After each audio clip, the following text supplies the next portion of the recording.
I'm all in. But we're gonna be asking the board to invest in something that's not gonna see a profit for 3 years. So bottom line is, this isn't going anywhere without Greg. He's the chairman. Yeah, I know who Greg is, Kurt. Now, Greg is a hard ass when it comes to spending money. But here's the thing. He's got a kid who's about the same age as your niece. If we can show him what you just showed me and get him to respond emotionally instead of analytically, we should be off to the races. So, can we keep the girl? Can we make her part of it? I mean, she's paired with her, right? That's how this whole thing works? Yeah, the more time she spends with Katie, the more effective she's gonna be. Love it. Kurt, get Shelly on the phone. Jem, get me a list of things I can say in a presentation that makes it sound like I know what I'm talking about. Holy shit, this is exciting. I want you all to remember this moment. The moment we kicked Hasbro right in the dick. The new Model 3 generative android from Funky is a fully autonomous humanoid robot with features never before seen in the consumer market. And over here are all of Aunt Gemma's collectibles, and this one is my favorite. And oh, I have more awesome toys in my room. Come on, come on. Sculpted from a titanium core, Megan's designed to withstand whatever life can throw at her.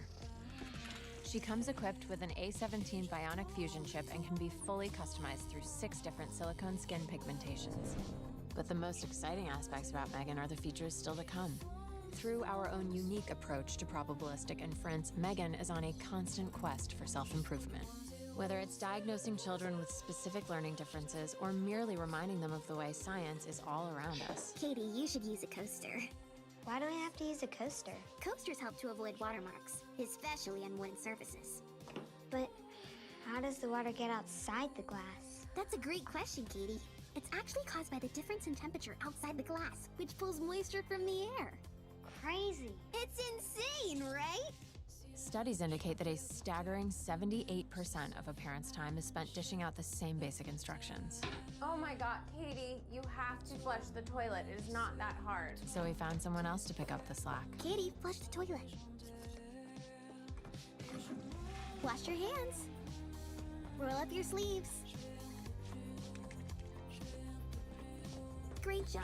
It was my friend Jenny's birthday. And Megan's an excellent listener. this guy told them that the 13th floor was haunted, And she even has a few stories of her own. If it was so, it might be. And if it were so, it would be. But as it isn't, it ain't. That's logic. said Tweedledee. She'll never run out of ways to keep your child occupied, and she'll never run out of patience. Katie, seriously, flush the toilet.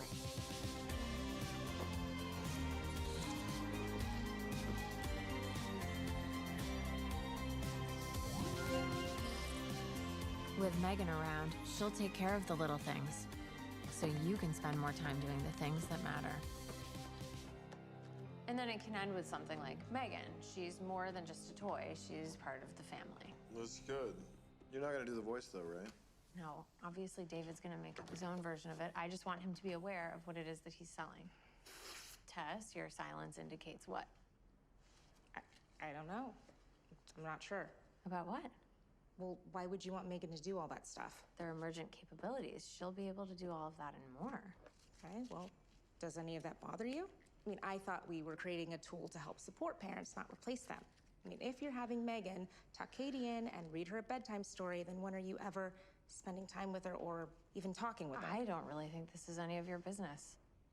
Well, it is. If you're spending less time with your child as a result of Megan, that is something we should be aware of. She's not my child. Look, you know how hard I've been working on this presentation. As soon as it's over and the board agrees to proceed, then we can establish some kind of balance. But for now, it's important that Katie and Megan spend as much time as possible together. And by the way, I don't think it's having detrimental effects because she's the happiest she's been since her parents died. How did Katie's parents die? Whoa. I thought she was turned off. Yeah, Megan, turn off. Katie James, daughter of Nicole and Ryan James, killed in a collision on Interstate 84 outside of Oregon. Why is she doing that? Shit, she's still paired with Katie. You didn't code in parental controls? I didn't have time to implement them before we went live. Hold on. Megan, if you have data requests, you have to engage with the protocols. I don't have a framework to speak with Katie on the subject of death. Yes, I know. We're looking into it. Gathering auxiliary internet data on death. I meant at a later point. Calculating its vector representation. Death is the end of life. Holy shit. The total and permanent cessation of all vital functions. Yes, but let's not make a big deal out of it. Everything dies. Will I die?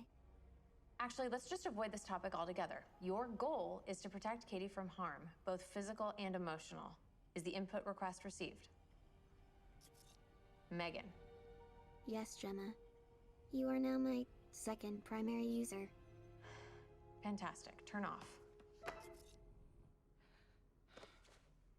I'm gonna go get a coffee.